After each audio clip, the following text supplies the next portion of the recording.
All right, so today we're going to look into something a little serious but useful. We're installing Magento on Ubuntu 26.04 or 24.04. Now, I'm not going to lie, Magento is a beast. Powerful? Absolutely. But setting it up, yeah, it can feel like trying to wrestle a very stubborn goat, but don't worry. I've broken everything down step by step, nice and simple, so you can follow along without losing your mind. All right, let's jump into it.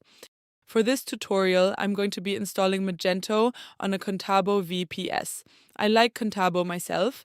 It's affordable, it's fast enough, and it just gets the job done. But here's the thing. You don't have to use Contabo. You can install Magento on literally any machine you want, your local PC, a laptop, another VPS provider, whatever you prefer. The steps are exactly the same, so feel free to follow along using whatever setup you've got. Before you begin, make sure to update your system. Just use sudo update and upgrade, but sudo update is enough. But since this is a new VPS, I will upgrade the system as well.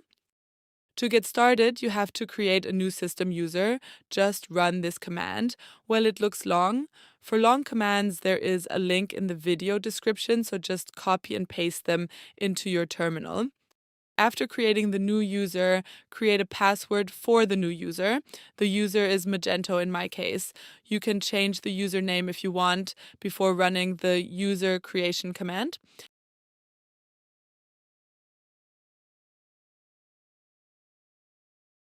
Now, the new user is not part of the sudo errors group, which means when you switch to it, you will not be able to run commands that require sudo privileges. So we have to add the user to this group. You can check if the user has been added using this command. If you see sudo in the results, then you are good to go.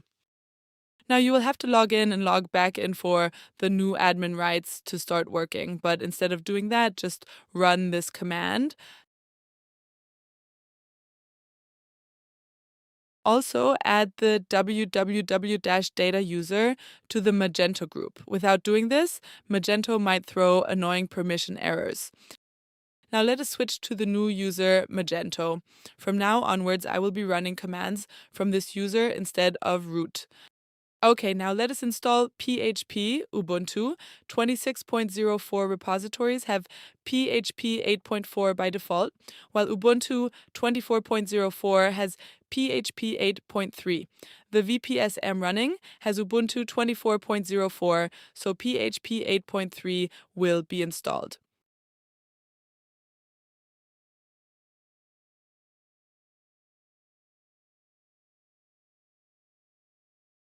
Some settings in the php.ini file need to be changed. We need, for example, to increase the memory limit to 512 megabytes. This enables Magento to run smoothly. Forgot to check the PHP version installed. To do that, run this command. This command has 8.4, so need to change to 8.3, otherwise it will just give out an error. Let us also increase the maximum upload size to 128 megabytes.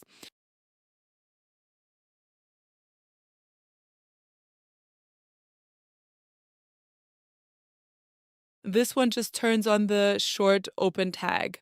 Short open tag is just a shortcut way to start PHP code. Finally, let us increase the maximum execution time to 3600. This will give PHP more time to finish long tasks. By default, PHP only allows about 30 seconds. That's fine for small tasks, but for something like Magento, this is not enough. If the time limit is too low, you'll get errors like maximum execution time exceeded.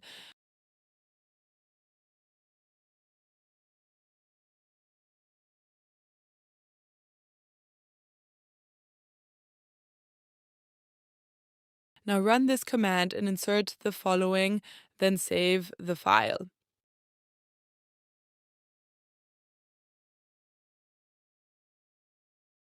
Make sure to restart the PHP FPM service using this command.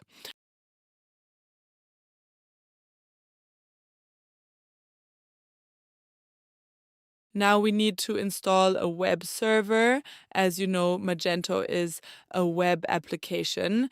You can use either Apache or Nginx. For this video, I will use Nginx.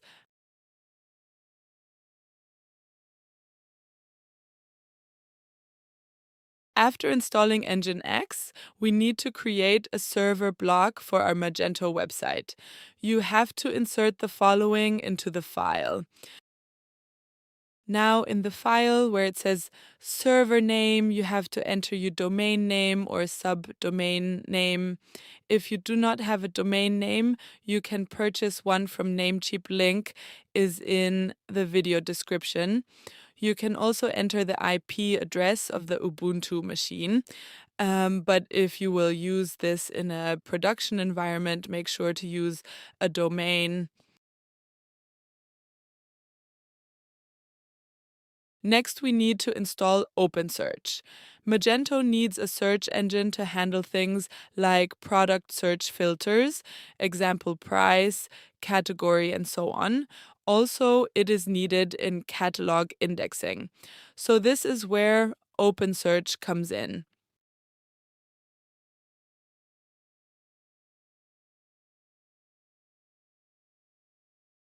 If you want to see all OpenSearch versions available, you can run this command.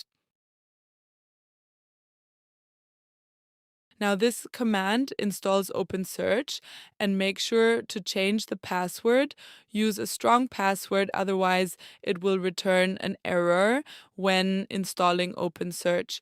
Use a password that is at least 8 characters long and includes at least one uppercase letter, one lowercase letter, one number, and one special character for strong security.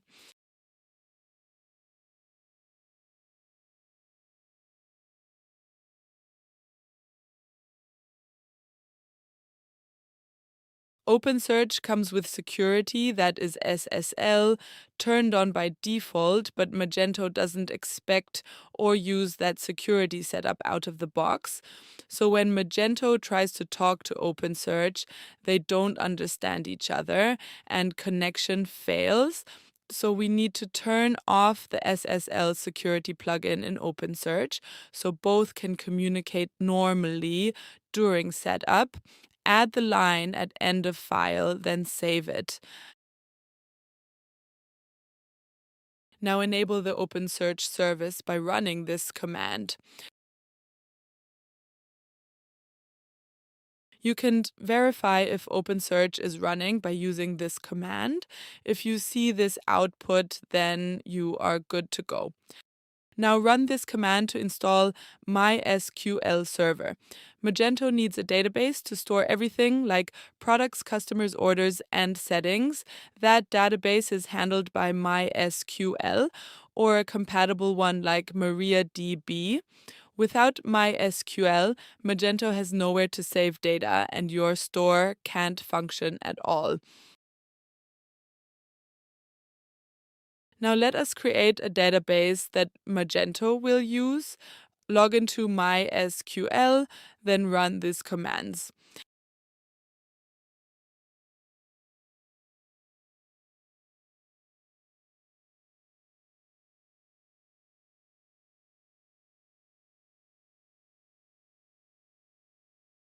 We also need to install Composer. Composer is what Magento uses to download itself, install required packages, and manage updates. Now go to Magento Marketplace and sign in or create an account if you don't have one. Magento doesn't just let anyone download its files directly, so it asks for something called an access key, basically a username plus password combo that proves you're allowed to download Magento. When you run Composer to install Magento, it will stop and ask, "Hey, who are you? Show me your access key." If you don't have it, installation won't continue. I created an access key earlier, do not worry even if I show you the public key. Here it is just for this video. Once done, I will delete the key. Use the keys you created as your login details so you can download Magento. Public key goes in the username field and private key goes in the password field.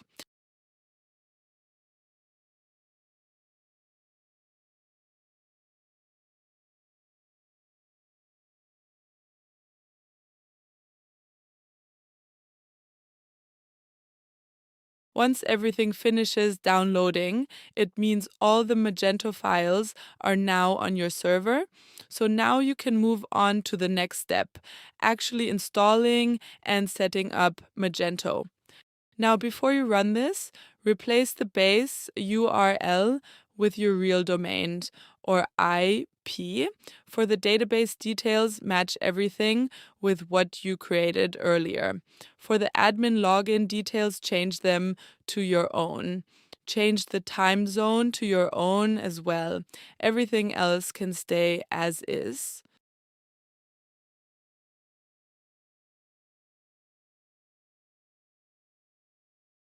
Oh, it should not be just an IP, it needs to be a URL in the base. Add URL to your domain if you have a domain instead of an IP.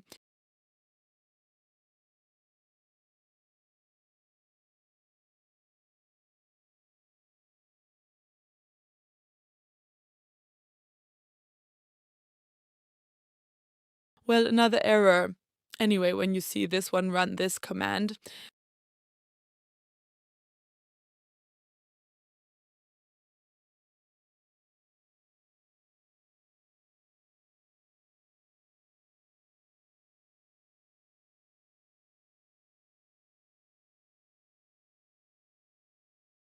Let us run the command again. This time it will work.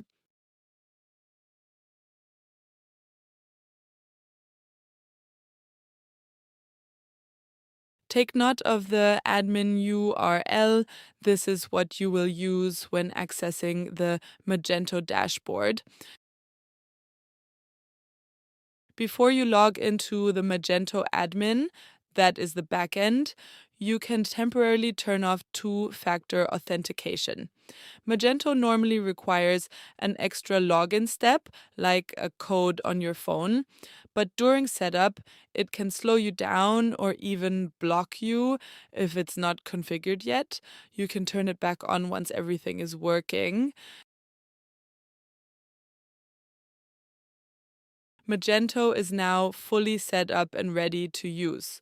To access the admin panel, open your browser and go to your domain or IP address. That last part is your unique admin URL, so yours will be different. Make sure you use the one generated during your installation. If you get the 404 error, like I did, just reboot the server. Also, run this command. Magento requires cron jobs to run its important system functions.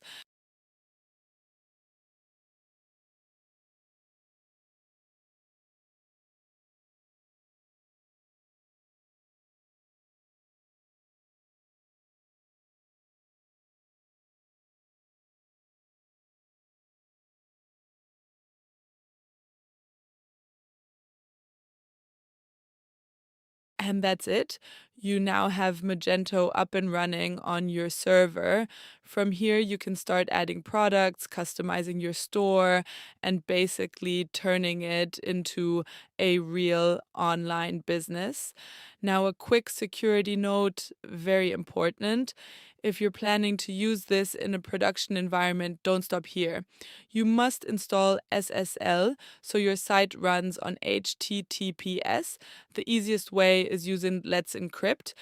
But here's the catch. You need a real domain name. SSL won't work properly with just an IP address. So, the simple takeaway from this in development, an IP is fine, but in production, get a domain plus install SSL. All right, if this helped you out, drop a like, subscribe. catch you in the next one.